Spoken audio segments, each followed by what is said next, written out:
Hello my loyal companions, welcome back to the channel. One of my recent videos was going over my settings within Rogue Company, but I asked in that video if you guys wanted to see a how to find your own best sensitivity, and you guys definitely wanted to see it. That's what I'm going to be bringing you here in this video. The sensitivity you want to use depends on a lot of things, including your playstyle and the actual controller or mouse that you have.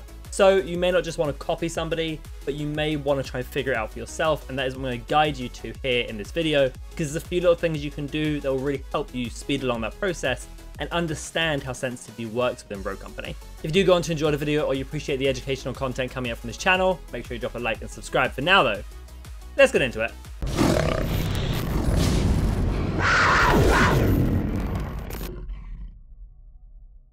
Now, the first thing if you want to start understanding and finding your best sensitivity is to actually understand your input. Now, I'm a controller player, so I'm mostly going to be talking about controllers here, but if you are a mouse and keyboard player, do remember that your mouse has a DPI. Most mice come with a DPI setting if it's a decent mouse.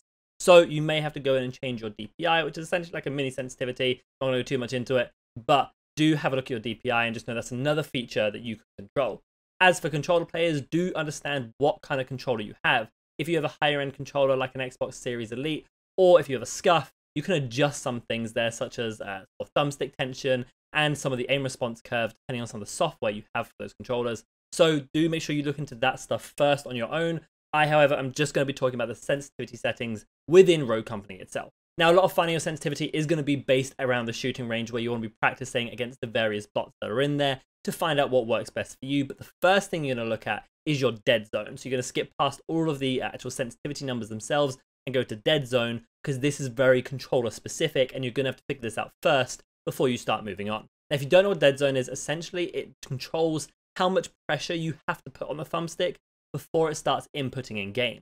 For example, if you have a very low dead zone, smaller motions will be detected a lot easier, whereas if you have a very high dead zone, you may have to push the thumbstick quite a lot before it actually starts inputting the movement in game. Now, dead zone is normally just used for stick drift to avoid some stick drift that can cause on controllers, and you want this as low as possible whilst not allowing stick drift to take over. So essentially what I do is I put my dead zone all the way down to 0, and you'll tend to notice that your controller may be having some automatic input, and that will be stick drift. You then want to increase the dead zone on your left stick and thumbstick respectively until you get to the point where it's no longer acting up by itself, and that means you've eliminated the base stick drift. Now, when I get to the point where stick drift is no longer acting up, I do boost it up by 0.02 or 0.03 just to eliminate any future proofing essentially.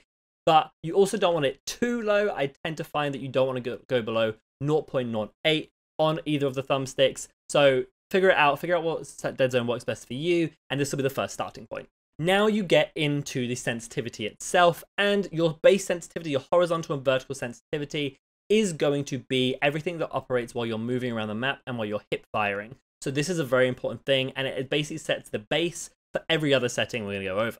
This is where you're going to want to be running around the shooting range, shooting bots, hip firing, and honestly just adjusting it up and down depending on what feels natural for you. What movement speed feels nice, what accuracy you can control while hip firing. You want to be figuring this out both along the horizontal and vertical plane. You guys know from my sensitivity videos, I do tend to say put the vertical sensitivity a little bit lower than your horizontal sensitivity, just because the amount of height in Rogue Company isn't very much, so you don't have to adjust for it very often, and it just means you don't have to move as much when you have that headshot in sight. The benefits of having low sensitivity on mouse and keyboard or controller mean that when you do get onto a target, you'll find it a lot easier to track and stay with them, whereas having a high sensitivity gives you a bit more mobility around the map, a little bit more snap pressure, and different players prefer different things. I started on really high sensitivity, I then dropped down to low sensitivity, and now I found myself somewhere in the middle.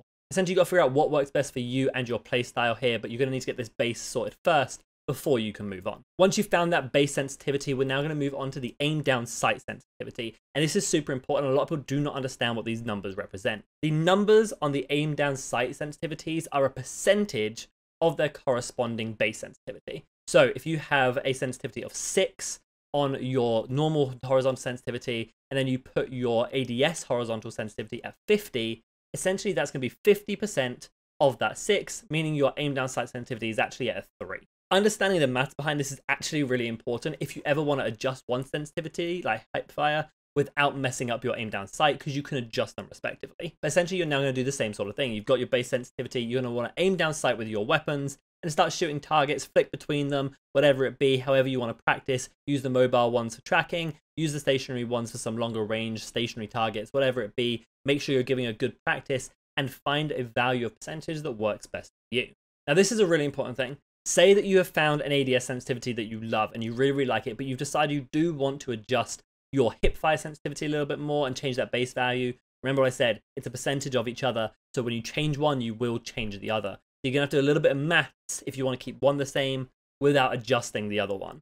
I'm gonna put a bit of maths on the screen right now in case you do want to adjust one without touching the other. For those of you who don't know, I was a maths and English tutor before I moved on to content creation, but I know a lot of you may not want to deal with the math, so ignore this if you're not interested. From there though, once you have your base sensitivity, you have your ADS sensitivity, you're now going to want to leave the shooting range, pop back in as Phantom, and then move on to the sniper and the scoped ADS sensitivity, and basically do the same thing, a rinse repeat formula of figuring out which scoped sensitivity works best for you. You may also want to move on to Seeker and try the Aaron and figure out what works there. I do find it's kind of awkward using the Aaron because the sensitivities don't align too well, but if you can figure out the sniper, that will be a pretty good starting point for you.